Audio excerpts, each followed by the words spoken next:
राजा दशरथ के 4 पुत्र थे। ये मैं अपनी बात को समझाने के लिए कह रहा हूं। और शाहजहां के भी 4 पुत्र थे। है ऐसा कि नहीं? शाहजहां के 4 पुत्रों में औरंगजेब था, दारा शिकोह था, शुजा था, मुराद बख्श था। और दशरथ जी के 4 पुत्रों में भगवान राम, लक्ष्मण, भरत, शत्रु। 2 सभ्यताओं की बात को कहने के लिए मैंने ये नैरेटिव बनाया है। 2 सभ्यताएं जो कहते नहीं नहीं हम भी एक थे, ये मैं उनको बताना चाहता हूं। ये मेरा नहीं है। अपने स्वार्थों के लिए आपको लगता हो कि हम सब एक ही थे, ये आपकी बीमारी का हिस्सा है, मेरा नहीं है। अब दिल बहलाने के लिए, क्योंकि आपको लगता है लड़ नहीं सकते, तो हम यही सब बातें करें। ना बात, लड़ो या ना लड़ो ये आप तय करो, लेकिन झूठ अपने जीते जी बोल के जाओगे, आने वाली नस्लें जाकर के उस जगह मट्टी निकाल के कहेंगी झूठ क्यों बोला था बे। इसलिए मैं इसमें नहीं पढ़ना चाहता। उस शाहजहां के बेटों में सत्ता की लड़ाई हुई, और जब वो जेल में था शाहजहां, तो यह हुआ कि बादशाह कौन बनेगा।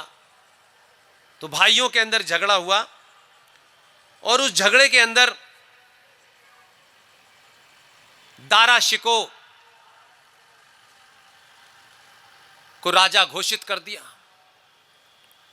अब दारा शिकोह का घोषित कर दिया तो औरंगजेब को बुरा लगा कि सत्ता मुझे मिलनी चाहिए थी। औरंगजेब ने अपने सगे भाई की गर्दन सर तन से जुदा, तब से चल रहा है ये, अभी नया फैक्टर नहीं है।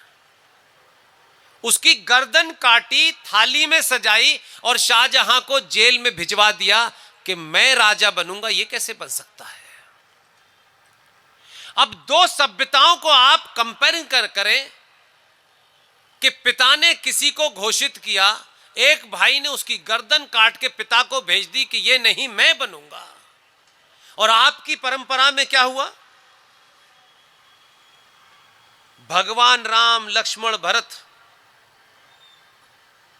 यहां भी सत्ता का संघर्ष था। यहां तो गर्दन नहीं काटी, यहां तो उन मान्यताओं परंपराओं को मानते हुए सब तैयार हो गए। हम राम की परंपरा से हैं, हम औरंगजेब की परंपरा से नहीं हैं। और औरंगजेब की परंपरा से अगर लड़ना होगा तो फिर गर्दन काटनी ही पड़ेगी। इसलिए डीएनए नहीं देखना है मुझे उस वक्त। जिसका भ्रम वो देखे, मैं नहीं देखने वाला। जो समाज एक चींटी के काटने पे चींटी को मार देता है, आपको पता है कि चींटी की ताकत कितनी है, इसलिए मारने में आप सक्षम हैं। लेकिन सड़कों के ऊपर किसी इस शहर में, कभी उस शहर में, कभी यहां हिंदू बेटी की गर्दन काटी जा रही है, कहीं यहां मास मर्डर हो रहा है और समाज मौन खड़ा हुआ है। 5 मिनट के लिए किसी अखबार की एक खबर बनी और शाम को फिर हम खो गए।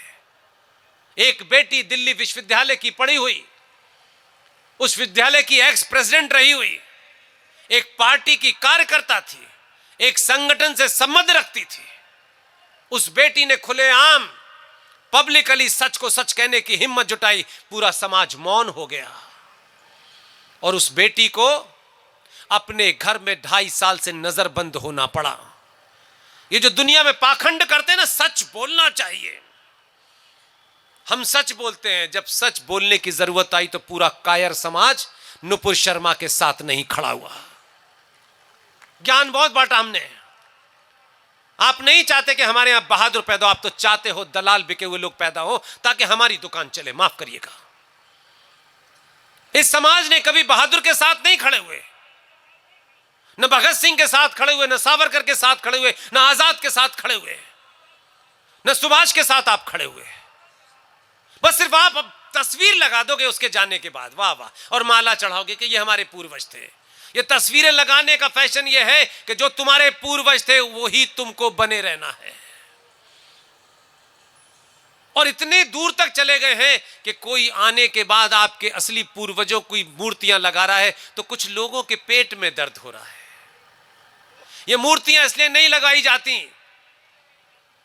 ये बार बार इसलिए लगाई जाती हैं कि अगर संत इतिहासकार कुछ इतिहास गलत भी लिख दे तो सड़कों पे लगी हुई मूर्तियां ये बताएं कि ये कौन थे, इनकी मूर्ति क्यों लगाई गई है, तो सवाल उठे तो पता चले कि सुभाष की मूर्ति क्यों लगाई गई है, सावरकर की मूर्ति क्यों लगाई गई है। जब 2 रुपए किलो चावल में सनातनी हिंदू समाज बिकेगा तो फिर उसे सावरकर नहीं बनेगा, वो चाटुकार ही बनेगा।